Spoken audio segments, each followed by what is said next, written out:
મોતીવાડાના 12 ગામના તમામ જાગીરદારો વગેરે સરદારો ભેગા થયા છો. ખૂબ હરખની લાગણી છે.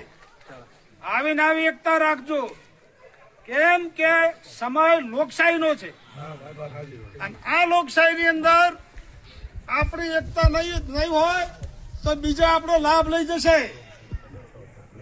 લોકો કઈ સિંહનો ટોળો ના બાપુ, સિંહનો ટોળો જોઈએ. એકતા ખૂબ રાખજો.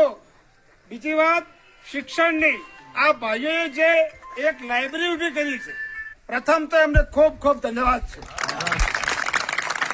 આ એક શિક્ષણ રૂપી રથ ની શરૂઆત કરી છે. આમાં ક્યારેય કોઈ સમાજનો કોઈ ભાઈ વચ્ચે વિઘ્ન ન હોવું જોઈએ.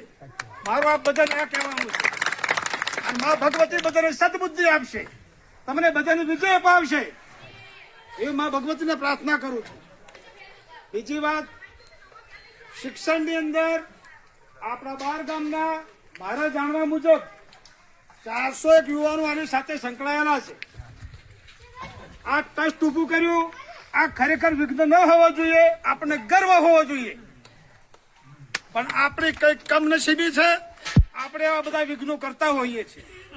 પણ હું આપણે ફરીવાર વિનંતી કરું છું, આની અંદર ખૂબ સપોર્ટ કરજો. અને આજે ટ્રસ્ટ વિસર્જનની વાત છે, ટ્રસ્ટ વિસર્જન મત કરજો. નવા ફરીવાર 1000 રૂપિયા સભ્ય ફી ભરી આજીવન સભ્યો બનજો.